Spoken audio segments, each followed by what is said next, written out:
বাহিৰত থকা অসমীয়া মানুহক ক'ব খুজিছোঁ, আচল বিপদ এতিয়া আহি আছে, ঘৰবিলাক মানুহৰ ভাগি গ'ল। মোক কালি হেৰিয়াৰ পৰা 5 লাখ টকা দিবলৈ আহিছে, মালামাল বইজ বুলি চিনেমাখনৰ প্ৰযোজকে, পৰিচালকে আৰু তাৰ কলা কুশলীসকলে। মই তেখেতসকলৰ 5 লাখ টকাটো মই কৈছোঁ যে এইটো মই বেলেগকৈ বাকচত ৰাখি থ'ম।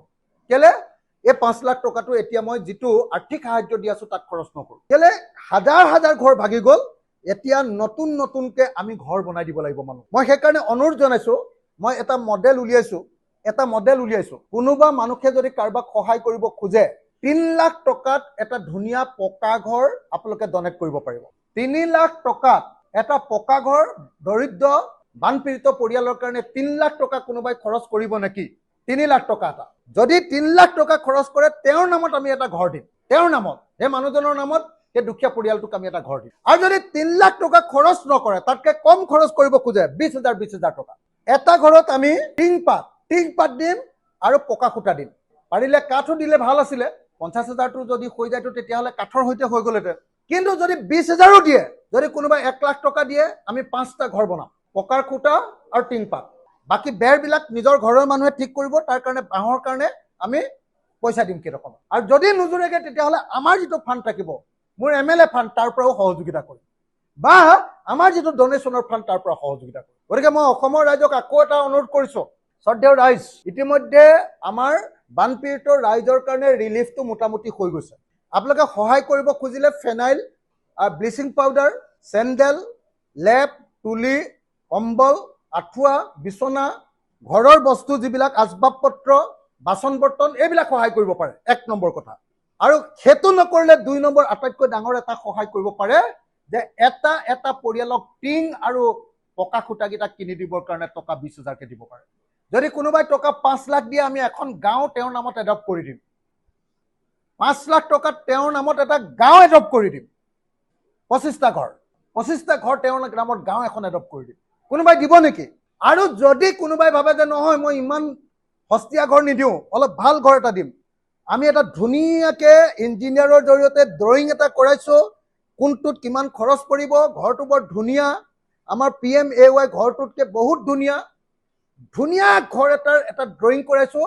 আৰু যদি কোনোবাই 3 লাখ টকা দিব খোজে, সেই 3 লাখ টকাটোৱে দুখীয়া মানুহৰ ঘৰটো আপুনি বনাই দিব পাৰিব। অসমত মই ভাবোঁ যে এনেকুৱা বহুত মহানুভৱ আছে। অসমত মই ভাবোঁ যে এনেকুৱা বহুত মানুহক ভালপোৱা মানুহ আছে, যি 3 লাখ টকা এটা দিব পাৰিব আৰু এটা দুখীয়া পৰিয়ালক চিৰজীৱনৰ কাৰণে সহায় কৰি দিব, বা 20,000 টকাকে কেইবাটাও পৰিয়ালক সহায় কৰিব। আৰু এইটোৰ কাৰণে চিন্তাও কৰিব নালাগে। আপোনালোকক সেই ঘৰটো আমি মানুহ ঘৰটো প্ৰথমতে ভিডিঅ' ৰেকৰ্ডিং কৰি দেখুৱাম, তাৰপিছত বনাই থাকোঁতে চাবলৈ মাতিম, তাৰপাছত সেই পৰিয়ালটোৰ লগত আপোনালোকৰ পৰিয়ালটোৰ সম্পৰ্ক স্থাপন কৰি দিম আমি, যে আপোনালোকে এই বস্তুটো দিছে সেইটো প্ৰমাণ কৰি দিম। কালি মালামাল বইজৰ আপোনাৰ প্ৰযোজক আৰু পৰিচালক আৰু কলা কুশলীসকলে যিটো পইচা দিলে আমাক 5 লাখ টকা, সেইটো মই বাকচত থৈ দিছোঁ। সেই পইচাটো মই এইটো ৰিলিফত খৰচ নকৰোঁ। সেইটো পইচাৰে মই 20,000কে 25টা পৰিয়ালক 20,000 টকাকে 25টা পৰিয়ালক এখন গাঁৱত এডপ্ট কৰি দিম। আৰু তেখেতসকলেও এইটো ভাল পাইছে। আপোনালোকে কৰিব পাৰে, আৰু আপোনালোকে আহি নিজে গাঁওখন চাবহি পাৰিব, সেই পৰিয়ালকেইটাৰ লগত বহিব পাৰিব, সেই পৰিয়ালকেইটাৰ লগত এসাঁজ একেলগতে ভাত খাব পাৰিব। যোনে যোনে এই সুযোগটো ল'ব খোজে, যোনে যোনে এই মহানুভৱত্ব প্ৰকাশ কৰিব খোজে, মই সকলোকে এই মহানুভৱত্ব প্ৰকাশ কৰিবৰ কাৰণে অনুৰোধ জনালোঁ। প্লিজ আপোনালোকে অসমৰ ৰাইজৰ এই কথাটোত ফ'কাছ কৰক যে 10 লাখ টকা ক্ষতিপূৰণ নিদিলে, 10 লাখ টকাৰ সাহায্য নিদিলে এতিয়া পৰিয়ালবিলাক আৰু কেতিয়াও গা কৰি উঠিব নোৱাৰে। তেওঁলোক অন্ততঃ এটা প্ৰজন্ম অৰ্থাৎ 25 বছৰ পিছুৱাই যাব। গতিকে প্ৰতিটো পৰিয়াল যাৰ ভিতৰত তেনেকৈ পানী সোমাই পুৰা বোকাময় হৈ গৈছে আৰু সকলো সম্পত্তি ধ্বংস হৈ গৈছে, প্ৰত্যেকটো পৰিয়ালকে 10 লাখ টকা দিবই লাগে বুলি প্লিজ মই আপোনালোকক হাতজোৰ কৰি কৈছোঁ, সংবাদ মাধ্যমক হাতজোৰ কৰি কৈছোঁ। এইবাৰ বানপানীৰ সময়ত সংবাদ মাধ্যমৰ ভূমিকা যথেষ্ট ভাল, প্ৰ'এক্টিভ। প্ৰত্যেকটো সংবাদ মাধ্যমক মই প্ৰশংসা কৰিছোঁ, কিন্তু আচল যিটো কথা সেইটো ফ'কাছ দিব লাগে, সেইটো হ'ল যে এতিয়া বানপীড়িত ৰাইজক বচাবৰ কাৰণে আমি চৰকাৰৰ পৰা 10 লাখ টকা বিচাৰিছোঁ। চৰকাৰে দিছে মাত্ৰ 15,000 টকা, আৰু আমাৰ শিৱসাগৰ আৰু চৰাইদেউক দিছে 25,000 টকা দিব মানে। গতিকে সেইটো হ'ল কথা।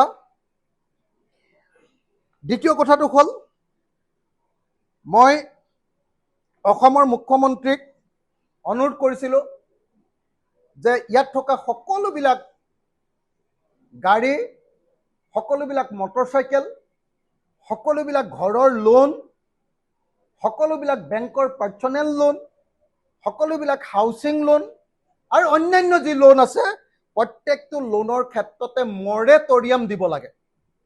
তাৰমানে লোনটো আজিৰ দিনটোত য'ত আছে তাতে থাকিব, 6 মাহৰ পাছৰ পৰাহে আকৌ লোনটো মাৰিব লাগিব। এই সময়খিনিত আৰু কোনো ইণ্টাৰেষ্ট কোনেও বঢ়াব নোৱাৰিব। ইণ্টাৰেষ্টটো সমান থাকিব আগৰ নিচিনাই আজিৰ দিনটোত যিমান আছে, আৰু মূলধনো সিমানে থাকিব যিমান আছে, তাত কেতিয়াও ইণ্টাৰেষ্ট বঢ়াব নোৱাৰিব। ইয়াক মৰেটৰিয়াম দিয়া বুলি কয়। আৰু মোৰ কথাটো অসমৰ মুখ্যমন্ত্ৰীয়ে মানি লোৱাৰ কাৰণে, মোৰ এই দাবীটো অসমৰ মুখ্যমন্ত্ৰীয়ে মানি লোৱাৰ কাৰণে মই তেখেতক ধন্যবাদ আৰু কৃতজ্ঞতা জনাইছোঁ। মই আৰু কেইটামান অনুৰোধ জনাইছিলোঁ। এটা হ'ল বিদ্যুৎ মাচুল ৰেহাই। অসমৰ মুখ্যমন্ত্ৰীয়ে কেৱল জুলাই মাহৰ কাৰণে, মই বিচাৰিছিলোঁ 6 মাহৰ কাৰণে বিদ্যুৎ মাচুল ৰেহাই। অসমৰ মুখ্যমন্ত্ৰীয়ে কেৱল জুলাই মাহৰ কাৰণে বিদ্যুৎ মাচুল ৰেহাই দিম বুলি কৈছে 300 ইউনিটলৈকে। কিন্তু জুলাই মাহততো গাঁৱৰ মানুহবিলাকৰ কাৰো ঘৰ 19 তাৰিখৰ পৰা কাৰেণ্টে নাই, কাৰণ বানপানীৰ কাৰণে কাটি থৈছে, হয়নে? বানপানী খোৱা পৰিয়ালবিলাকৰ ঘৰত কাটিয়ে থৈছে। গতিকে মুখ্যমন্ত্ৰীক মই ক'ব খুজিছোঁ যে আপুনি আবুৱা ভাবিব নালাগে। আপুনি আচলতে 6 মাহৰ কাৰণে 300 ইউনিট হ'লেও হ'ব। আমাৰ এই 2খন জিলাৰ সকলো মানুহক, এইটো ক্ষেত্ৰত সকলো মানুহ হ'ব লাগে দেই। টাউনৰ পানী নোহোৱা মানুহ ঘৰত হ'ব লাগে, কাৰণ সাংঘাতিক ধৰণে প্ৰত্যেকজন মানুহ ক্ষতিগ্ৰস্ত হৈছে এইটো সময়ত। কাৰেণ্ট নাই, আমুক হৈছে, ভুচুক হৈছে, মানুহবিলাকৰ অসুবিধা হৈছে, বস্তুৰ দাম সাংঘাতিক বাঢ়ি গৈছে। গতিকে মই ভাবোঁ যে বিদ্যুৎ মাচুল সকলো পৰিয়ালৰ কাৰণে 6 মাহৰ কাৰণে ৰাহি দিয়াৰ ব্যৱস্থা কৰিব লাগে। তাৰ পাছত মই তেখেতক অনুৰোধ কৰিছিলোঁ যে নামঘৰ, স্কুল ঘৰ, এইবিলাকৰ কাৰণে সকলোৰে কাৰণে ধৰ্মীয় অনুষ্ঠান আৰু শিক্ষানুষ্ঠানক সাহায্য দিব লাগে। মই কৈছিলোঁ যে নামঘৰক সাহায্য দিব লাগে। নামঘৰৰ এমাউণ্টটো মই কোৱা নাছিলোঁ। অন্যান্য ধৰ্মীয় প্ৰতিষ্ঠানক দিব লাগে। শিক্ষানুষ্ঠানবিলাকক মই নিজে কৈ দিছিলোঁ যে সেইটো এটা এমাউণ্ট ধৰি দিছিলোঁ। তথাপি চৰকাৰে এটা কাম কৰি দিলে, সেইটো কাৰণে মই ধন্যবাদ জনাইছোঁ। সেইটো হ'ল যে চৰকাৰে স্কুল আৰু নামঘৰৰ কাৰণে 1.5 লাখ আৰু স্কুলৰ কাৰণে 2 লাখ নেকি নে 3 লাখ এটা ক্ষতিপূৰণ দিয়াৰ কথা কৈছে। মই তাৰ কাৰণে ধন্যবাদ জনাইছোঁ। কিন্তু মই নোকোৱা এটা শব্দ, মই শিক্ষানুষ্ঠান বুলি কৈছিলোঁ, মই নোকোৱা এটা শব্দ অংগনবাদী কেন্দ্ৰ, মই শব্দটো কোৱা নাছিলোঁ, সেইটো ইনক্লুডেড কৰি লৈছে। গতিকে ধন্যবাদ জনাইছোঁ। আনহাতে মই কৈছিলোঁ যে সকলোৰে, চৰকাৰী হওক বেচৰকাৰী স্কুল হওক, সকলোৰে স্কুলৰ মাচুল আৰু এডমিশ্যন ফিজ সম্পূৰ্ণ মাফ কৰিব লাগে। এতিয়ালৈকে তাৰ কোনো ব্যৱস্থা কৰা নাই। বৰং মুখ্যমন্ত্ৰীয়ে কৈছে যে ইউনিফৰ্ম আৰু কিতাপ দিয়া হ'ব, ইউনিফৰ্ম আৰু কিতাপ দিয়া হ'ব, এই বুলিহে এতিয়ালৈকে কৈছে। মই বেচৰকাৰী আৰু চৰকাৰী সকলো বানপীড়িত মানুহৰ ল'ৰা ছোৱালী, ছাত্ৰ ছাত্ৰী যিকোনো খবৰৰ বাবে যোগাযোগ কৰক 9181 307 221 আমাৰ এই নম্বৰত।